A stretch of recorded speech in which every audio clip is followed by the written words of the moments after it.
Hey guys, welcome back to the channel. For today's review, we're taking a look at Masked Rider Armed Hibiki. This is his, I guess, ultimate form. I've never watched Hibiki, honestly. I need to, though. But I just thought the armor looked cool, so I picked it up.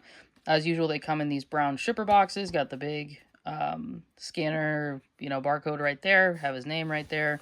Then you see Tamashii Nations and then Bandai. And then popping this open,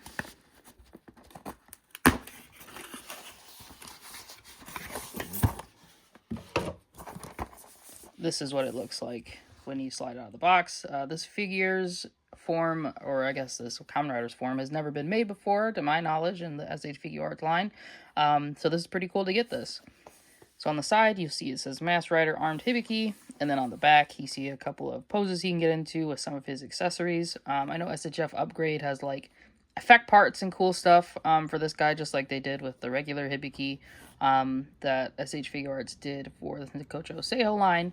So if you want to pick that up, definitely go to their website and grab it. But enough about the box. Let's crack him open and see if he was worth picking up. Alright, and here he is out of the packaging. And aesthetics-wise, I mean, he's beautiful. Very nice color scheme. I mean, I think most people are a sucker for candy, red, and gold. So he looks really, really nice. Just from initial thoughts. Like, I'm glad I picked this up. He looks cool.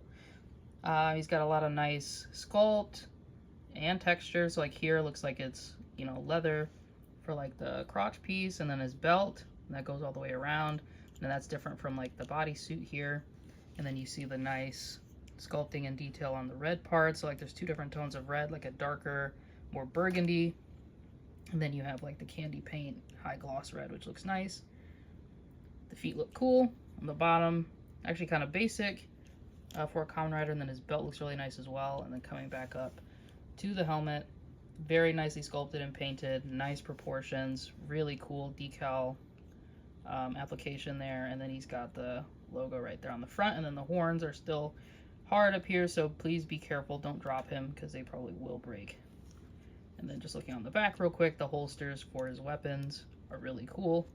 And I wish they would do, I mean, I guess Nightwing doesn't really have this because he's, smooth suit, but I don't know, I just think this is pretty cool.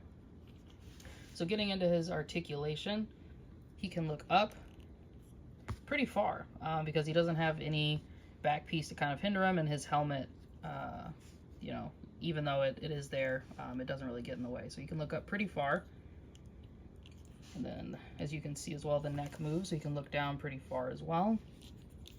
He does have nice side-to-side tilt.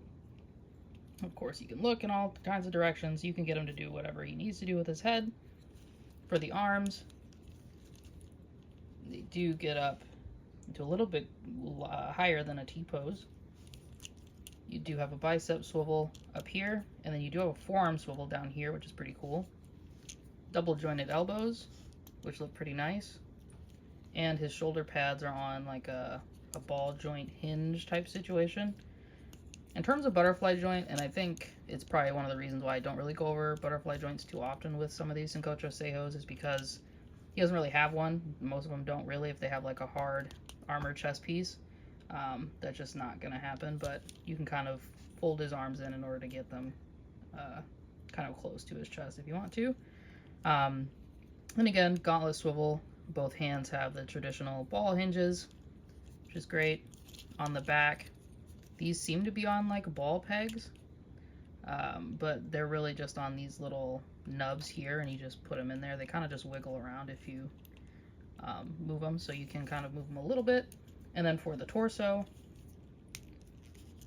he goes back about that much, which isn't bad. He comes forward about this much, which isn't bad either. Gapping on the when he comes forward, but no gapping when he moves back, which I'm fine with. No big deal. Be careful with these because they will fall out just randomly if they're not pushed in all the way. Mine weren't pushed in all the way from the factory. For his legs, easy full split. Looks really nice here. No complaints. Nice design. Can kick forward about that much. Has a really, really clean double jointed knee. Like, that's very good. Hope we can get that on, every other figure without it looking like they have long knees. He does have a thigh swivel up here.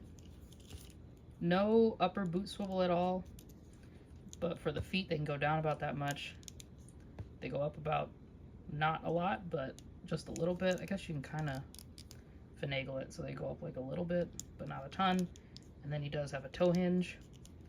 And then of course with all of these they get the improved ankle rocker, which is really nice. So yeah, articulation wise, this guy is doing everything you need him to do. Very, very nice. The belt is a loose piece as well, so don't have to worry about that getting stuck or not moving out of the way when you're trying to articulate him. But yeah, very good articulation, very nice aesthetic. Let's take a look at his accessories. Alright, so this guy comes with a lot of accessories, starting with a ton of hands. So the first set of hands he comes with are going to be these like action pose, kind of splayed out hands. I guess they're, you know, 2 fingers pointed, splayed out, but yeah, very action pose oriented, all very nicely painted and sculpted, all coming with the back covers, which is great. I hate having to swap that out on other SH Figuarts. He has another set, which the 2 fingers are still splayed out, but the other ones, I guess, aren't really as curled. Pretty good. He has another set that's kind of like a relaxed hand, like a relaxed set of hands here. Not bad. Has slightly gripping hands.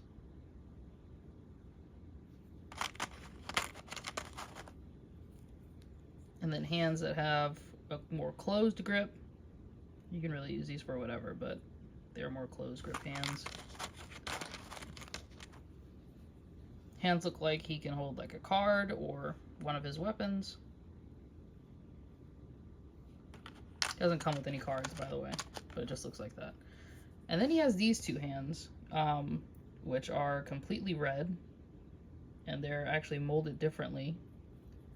So I'm not sure what those are for. If anyone knows down in the comments, those of you that have watched Hibiki, if you know what those are for, please let me know.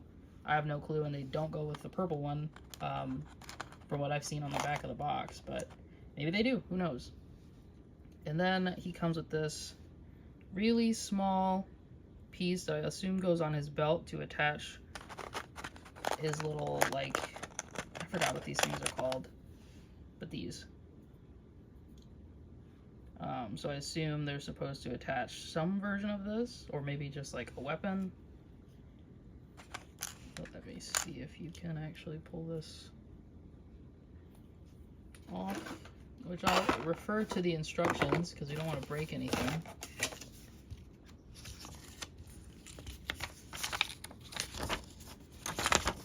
So let's see. Okay. Looks like, yeah, I guess it looks like it's supposed to go on there. I'm not actually sure though, because it doesn't show this exact accessory. But you can pull off these 2 little pieces on the side of his belt to attach the different holsters. So these attach the different holsters on there, which is pretty interesting. But yeah, if anybody knows what this is or how it works, please let me know. It has this nice red on the other side. Looks like it's supposed to attach to something. Maybe it goes on a weapon. Not exactly sure. And he does come with these once again. Very nicely painted, sculpted. The original base form version comes with this as well to put on his side. And then he comes with 3 of these red versions of the discs. And they're just black on the other side, but they're really nicely painted and sculpted. And each one is different. I'll show you that one. And that one. And then he comes with this dagger type weapon that can attach to his belt, which looks really cool. Again, really nicely painted and sculpted. All of these tiny details are beautiful. Like, and even the gold on the end right there, like this is primarily why I brought this figure, because there's so much attention to detail and it's very pretty. And I respect the craftsmanship. I wish they would do that for every figure that they release. And then he comes with this right here, which I believe is like the little, what do they call that thing? It like hits the actual discs, or like the gong, I think. I'm not sure. I saw it one time. I don't know what it's called, but it does attach to his belt. Please let me know down in the comments below. Definitely need to watch Hibiki. And then he has this other piece right here, which looks like it will connect to either the blade or the bigger blade that he has. And as you can see, like in the instructions here, you can put them all together. Oh, okay. So that's where that little piece goes. It goes on the bigger version, it looks like. Or the, well, I guess the smaller version. There is this one right here, which is a bigger, it looks to be like a more extended version of this guy. Zoom out just a little bit. So a bigger version of this. I don't know if he has both of these in the show, or if he pulls this out and transforms it and then it looks like this. Not sure. But again, very pretty, very nice. And I see now that you can pull this off and interchange it with that other piece. And then have this piece on there as well. So you can have like an extended full power blade, which is pretty cool. And those are all his accessories. He doesn't come with any stands or anything like that, but you can use any stands that you have from SH Figuarts already to kind of have him stand or pose midair or do whatever you like. I don't have any suggestions for anything else you should have come with besides the things that the SHF upgrade guys are making, which are like the flame effects and stuff like that. I mean, that would be like the icing on the cake, but I'm happy with what I got for the price. Let's get into some size comparisons. And here he is compared to a Shinkocchou Seihou Fang Joker. This is the Futopia edition, and a Lightning Collection Dino Thunder White Ranger. He is a little bit bigger than the Fang Joker here, and then he's still, you know, smaller than a domestic Lightning Collection figure, but you can mix and match them if you want to, and it'll definitely look good together. And then here he is standing next to an SH Figuarts Full Power Son Goku and an SH Figuarts Daima Base Form Vegeta. Again, I think he looks really good. Stands toe-to-toe with Goku and is taller than Vegeta. But yeah, if you wanted to go up against your DBZ figures, he'll look nice as well. And then here he is next to a Jada Toys DJ and a Mafex Batfleck from the Justice League movie. And again, I think he looks great, but he is shorter than the Mafex Justice League Batman. And I do think that this Batman is just big in general, but you could still make it work out with any other Mafex figures. So like Mafex Spider-Man, he'll work well with. I think even Mafex Superman might be a little smaller maybe, but I'm not sure. The comic version of Batman should work as well because he's a little bit smaller. But yeah, and then versus, you know, a Jada Toys domestic figure, I think he looks good standing next to DJ. DJ's a tall guy. Maybe Hibiki is not that tall. And then last but not least, here he is standing next to a Marvel Legends animated series Spider-Man and a Marvel Legends Iron Man. These guys, again, will look great, fit into any Marvel Legends displays. If you want to have like a Toku, you know, versus your Spider-Man or your Iron Man or your Avengers, I think you could definitely, you know, work some camera magic and get it to look nice. So for final thoughts, I'm glad I picked this guy up. Again, I don't have any ties or allegiance to Hibiki, but I always thought that the suit looked really cool, and I love the iridescent purple on the base suit. And I've never seen his powered up form before, so this is pretty cool, and I had to pick it up.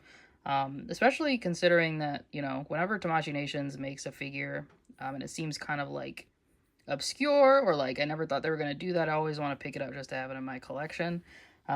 Because you never know, it could be super awesome, and I just missed out on having, you know, a cool thing to add to my collection. But yeah, as I said before, definitely like this figure. Definitely recommend you pick him up if you're a big Hibiki fan. He was on Premium Bandai, so right now you'll have to grab him through Japanese import sites or maybe Big Bad Toy Store if they still have him in, but he will be at an upcharge. This guy was already, I think, like $100 or something like that before the tariffs hit. So yeah, definitely pick him up if you like this character or you just think he's a cool looking figure. But other than that, as always, thank you guys for watching. Take care and have a great rest of your day.